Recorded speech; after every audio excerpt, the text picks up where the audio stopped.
खुशीराज। Police की गोलियों का शिकार हुए भरत तिवारी की मां से आज मिले कांग्रेस प्रेसिडेंट राजेश राम। उनकी मां ने ऐसी बात कही जिसका इस केस पर बड़ा असर पड़ सकता है। क्या है ये मामला, इस पे जानकारी देंगे हल्ला बोल टीवी के संपादक दीपक शर्मा। देखिए, बहुत गहरा असर पड़ सकता है जांच पर। मां ने आज जो सवाल उठाए हैं और जो जानकारी दी है कांग्रेस अध्यक्ष राजेश राम को, उसके बाद अब जब इसकी न्यायिक जांच शुरू होगी, पटना हाईकोर्ट के कोई पूर्व न्यायाधीश, रिटायर्ड न्यायाधीश, सेवानिवृत्त न्यायाधीश जब इसकी जांच करेंगे तो आज जो मां ने कहा है वो एक बड़ा जांच को दिशा देने वाला साबित हो सकता है। मां ने ऐसा क्या कह दिया? मां ने बताया कि ये लड़का कभी कभी ऐसी हरकतें करता था जी, लेकिन इसने भ्रष्टाचार के मुद्दे उठाकर, इसने जवैनिया गांव के विस्थापितों का मुद्दा उठाकर वहां के कुछ अधिकारियों की नाक में दम कर रखा था और इसलिए ये खटक रहा था वहां के कई अधिकारियों को। मां ने कहा है कि वो जो लड़ाई लड़ रहा था वो भगत सिंह के विचारों से प्रभावित था, वो स्वतंत्रता सेनानियों के विचारों से प्रभावित था और वो भ्रष्टाचार मुक्त समाज बनाना चाहता था और इसके लिए वो लड़ रहा था।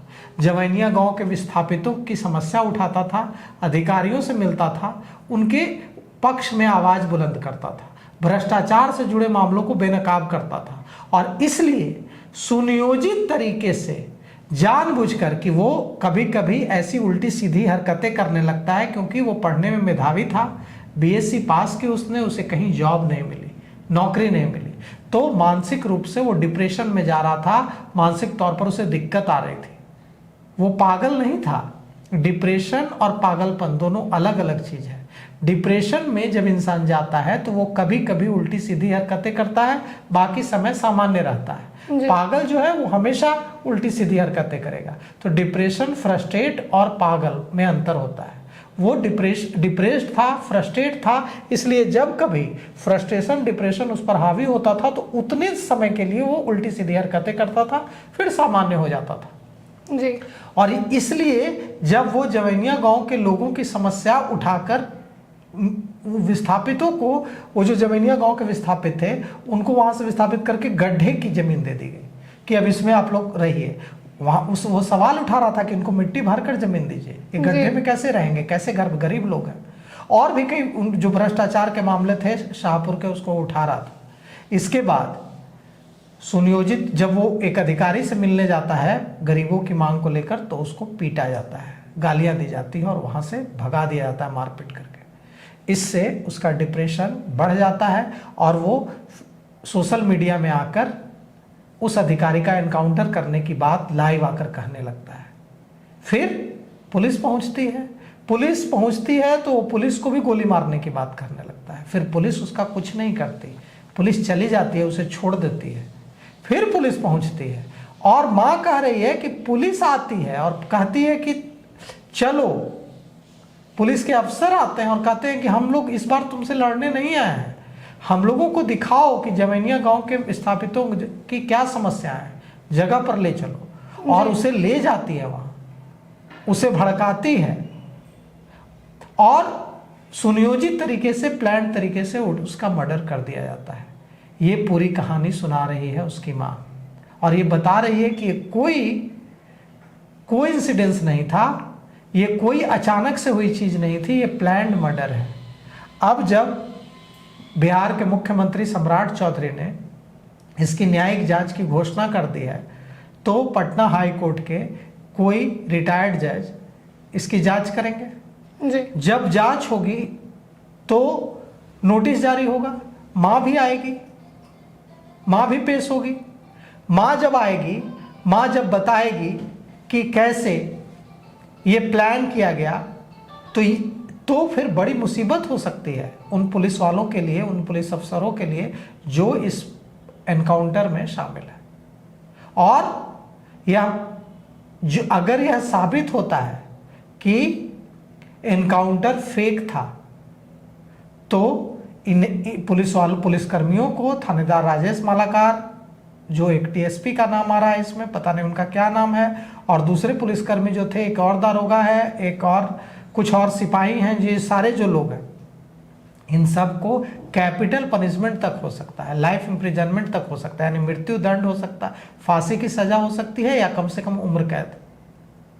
तो पूरे बिहार के पुलिसकर्मियों में ये मैसेज भी जाएगा कि हाथ खोल देने का मतलब ये नहीं है कि आप किसी बेगुनाह को गोली मार दें। हाथ खोल देने का मतलब ये है कि आप पर कोई सरकार की तरफ से ये दबाव नहीं डालेगा कि आप किसी अपराधी को छोड़ दीजिए। आप पर आपको कोई पैरवी करके ये नहीं कहेगा कि आप किसी अपराधी को गिरफ्तार न कीजिए, उसके प्रति रहमदिली दिखाइए। हाथ खोलने का ये मतलब है कि आप पर सरकार की तरफ से कोई अनुचित दबाव नहीं डाला जाएगा। हाथ खोलने का मतलब ये नहीं है कि आप गुंडाई पर उतर आइए। हाथ खोलने का ये मतलब नहीं है कि आप किसी को गोली मार दीजिए, वैसे व्यक्ति को जिसके बारे में आप खुद कह रहे हैं, सूबे के मुखिया कह रहे हैं कि वो मानसिक रूप से बीमार है। आप फिर तो आप बेरोजगारी का दंश झेल झेल कर फ्रस्ट्रेट हुए बिहार के सारे युवाओं को गोली मार दीजिए। आपको हर गांव में चले जाइए, आप बिहार के किसी भी गांव में, वहां आपको 1 से 2, कहीं कहीं 5 भी ऐसे फ्रस्ट्रेट युवा मिल जाएंगे जिन्होंने बीएससी की, एमएससी की, कई ने इंजीनियरिंग की और जॉब नहीं मिली जी। अब वो गांव में रहते हैं, गांव में लोग उसका मजाक उड़ाते हैं और वो फ्रस्ट्रेट हो चुके हैं, बेरोजगारी का दंश झेलते झेलते डिप्रेस्ड हो चुके हैं, बहकी बहकी बातें करते हैं। उन सबको गोली मार दीजिए। तो कुल मिलाकर के न्यायिक जांच में पूरे बिहार को उम्मीद है कि जो भी अब जो प्रक्रिया है वो प्रक्रिया ये है कि अब एडवोकेट जनरल के जरिए, एडवोकेट जनरल के माध्यम से जो एसडी संजय बने हैं नए एडवोकेट जनरल बिहार के, उनके माध्यम से एक पैनल का नाम आएगा हाईकोर्ट की तरफ से कि हाँ इनमें से कोई एक जांच करेंगे, और सरकार उस पैनल में से किसी एक को जांच की जिम्मेवारी मिलेगी, जो भी सेवानिवृत्त न्यायाधीश होंगे। अब उनको दफ्तर होगा उनका, उनको बाकायदा रिसोर्सेज दी जाएगी, गाड़ी से लेकर सारी चीज़ें दी जाएगी, उसके बाद वो पूरी अपनी जांच करेंगे। तो ये फैसला बहुत ही अच्छा फैसला है, और अब पूरे बिहार को उम्मीद है कि भरत तिवारी के मामले में जो भी दोषी पुलिसकर्मी हैं उनके साथ बिल्कुल कानूनी तरीके से उन्हें जांच करके उन्हें अगर भी दोषी पाए जाते हैं तो सजा उन्हें सुनाई जाएगी। तो सुना आपने, इन सब पे आपकी क्या राय है हमें कमेंट बॉक्स में ज़रूर बताएं। आगे की खबरों के लिए बने रहें हल्ला बोल टीवी के साथ।